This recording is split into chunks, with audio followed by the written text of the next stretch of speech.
Well, I just want to show you how I treat for mites with OAV. I love the Larobees handheld vaporizer. I let it preheat already. And all I do is I run an extension cable to an inverter on my truck. And that's enough to power it. Now it comes with 5 cups, so I go ahead and preload them on 5 of them. And I block off the entrance to those 5 colonies at a time. And then I'm just gonna start leapfrogging. So once I get this one here, just set it in here, turn it around.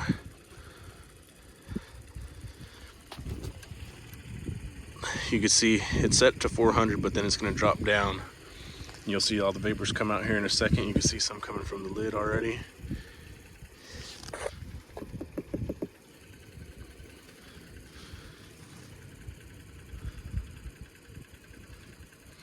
But you can see it. That's why you block it off so the bees don't come out. You see some foragers coming back. But once this one gets back up to temp,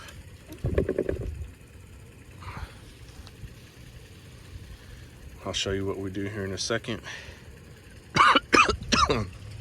You should be wearing protection, a mask, or at least being upwind. And you can see it coming from the lid now. So it's treating that whole colony. You wait until it comes back up to 400 degrees, which it's starting to climb back up. So it's almost done with that application already. And I'll leave the front blocked for a little bit. So then I will usually wear my gloves, take this off, literally jump to the next one, put this on, stick it in, set it, I didn't close that good. You gotta make sure you have that off. That means I have a plug in here. So I'm gonna treat this one again since a lot of the vapor came out, but it's still working. It's dropped down. Now slowly climb back up. But I'm gonna give this one a second treatment just because I didn't like how that was. Anyways, once that's done, you want to keep the front blocked off for a little bit, but for this video purposes, I would take the front off. You can see the bees coming out now. Literally leapfrog it, come to this next one, close it off. It's cold today, so bees aren't really out and flying. Close that one off.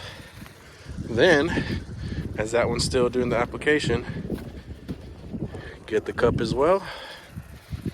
I could scoot this over here, and I'm gonna set that down. Like I said, normally I wear gloves so I can make sure these are pressed in good. I am gonna treat this one again, but so I'll leave it there. Go to the next one. Make sure that's pressed on good. Unlike the earlier one, turn it around. It's starting to treat. I always like to tap it, make sure it all goes. You see the vapors coming out of the bottom board. Now coming through the side. I'm gonna refill that one and redo that one again. But now, while that one's going, I will go ahead and get this one ready. And by the time that is done, I could come back here, see if it's coming back up to temp. No, it's still down, so it's starting to come back slowly. So let that finish, and then just leapfrog all the way through, and it gives you time to load up the next one while that one's treating. And it's just quick. You don't have to do the wand, wait, load it, wand, wait, load it. This one you just keep going and going as it's working. So that's how I do it, and just wanted to show that to you. And like I said, if it does pop off like that, that means it either wasn't sealed in right, which is what happened to me, or the actual nozzle is plugged in with propolis or something. So always go in there, clear it with a golf tee or a 1/4 inch screwdriver, drill bit, something to stick in there and clear that propolis. So like this one's coming back up. I can take this one off. That one's done. Go to the next one. Seat here. Turn it around.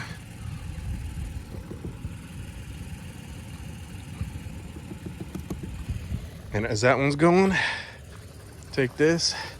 You can see the vapors coming out of it now, good. Now the front and everything, I gotta maybe seal it a little bit better. Anyways, just go to that one. Now I could come here, boom, grab this, grab another batch, boom, put it in the cup.